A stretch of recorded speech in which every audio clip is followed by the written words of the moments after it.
ዓለም በሚያስደንቁና ልዩ በሆኑ ሰዎች የተሞላች ናት። ዛሬ የምንነጋገረው እጅግ በጣም ልዩ ስለሆኑት ልጆች ነው። እነዚህ ልጆች እንዲለዩ የሚያደርጓቸው ባልተለመደ ሁኔታ በመወለዳቸው ነው። ነገር ግን ጥንካሬያቸውና ድፍረታቸው ብዙዎችን አነሳስቷል። በዓለም ላይ ካሉ 5 ያልተለመዱ ልጆች ጋር ለመተዋወቅ ተዘጋጁ። ዲድ ሞንታልቮ። አስቡት፣ በጀርባው ላይ ግዙፍ ቅርፊት የሚመስል እድገት ይዘው መወለድን። ልክ ከአንድ የሌላ ኃያል መገኛ ታሪክ የመጣ ይመስላል አይደል? ደህና። ለዲድ ሞንታልቮ ከኮሎምቢያ የመጣ ልጅ ይህ እውነታው ነበር። ይህ የትውልድ ምልክት ሜላኖይቲክ ኔቫስ በመባል የሚታወቀው በመጨረሻ የሰውነቱን 40% የሚሸፍን ግዙፍ የሞሌኩል ቅርጽ እንዲፈጠር አድርጓል። እድገቱ በጣም ጎልቶ ስለታየ ዲድ የኤሊ ልጅ የሚል ቅጽል ስም ተሰጠው። ነገር ግን ከአካላዊ ተግዳሮቶች ባሻገር ይህ ሁኔታ ወደ ማህበራዊ መገለል አመራ። አንዳንድ የገጠር ነዋሪዎች መልከ ጥፉ መጥፎ ዕድልን ያመጣል የሚል አጉል እምነት ስለነበራቸው ትምህርት ቤት መከታተል ወይም በማህበራዊ ዝግጅቶች ላይ መሳተፍ አልቻለም።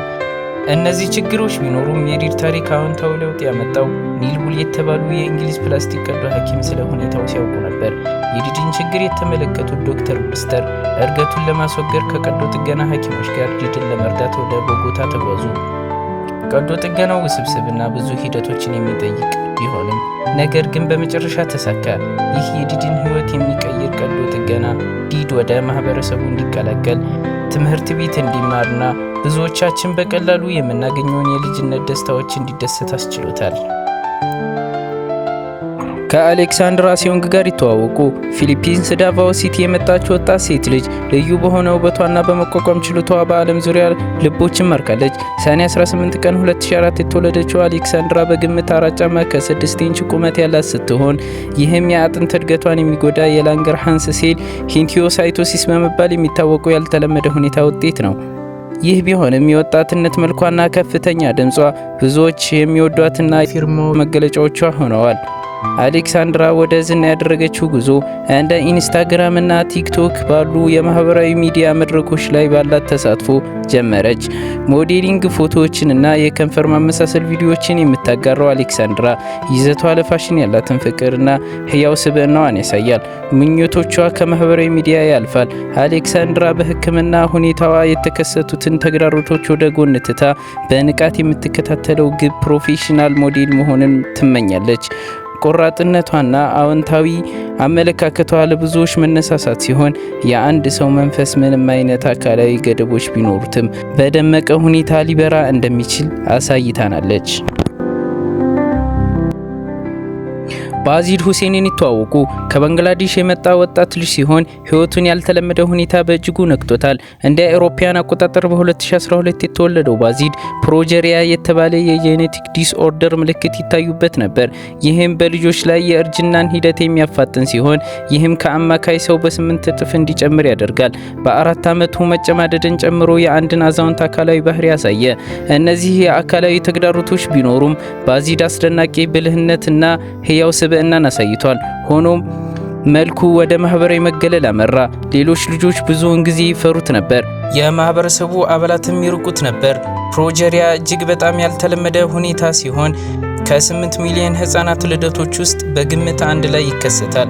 ፕሮጀሪያ ያለባቸው ልጆች ብዙውን ጊዜ የመገጣጠሚያ ህመም እና የልብና የደም ቧንቧ ችግሮችን ጨምሮ በርካታ የጤና ችግሮች ያጋጥሟቸዋል።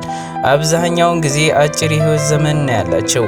የባዚድ ታሪክ የፕሮጀሪያን የህክምና ሚስጥሮች፣ ያልተለመዱ ሁኔታዎች ያጋጠሟቸውን ማህበራዊ ተግዳሮቶች በማጉላት ዓለም አቀፍ ትኩረትን ስቧል። ቻርሎት ጋርዲን ይተዋወቁ።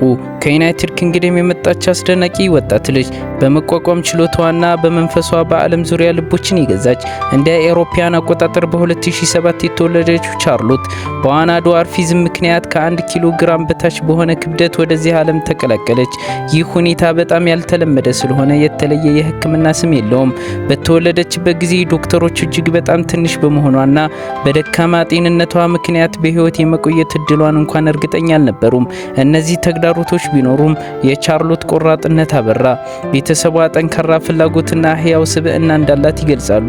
ብዙ ጊዜም በለስላሳ መልኳ የተነሳ እንደ ሸክላ አሻንጉሊት ትመስላለች። እናቷ አንድ ጊዜ ሰዎች አሁንም ህፃን ሻርሎት እንደሚሏት ጠቅሳለች።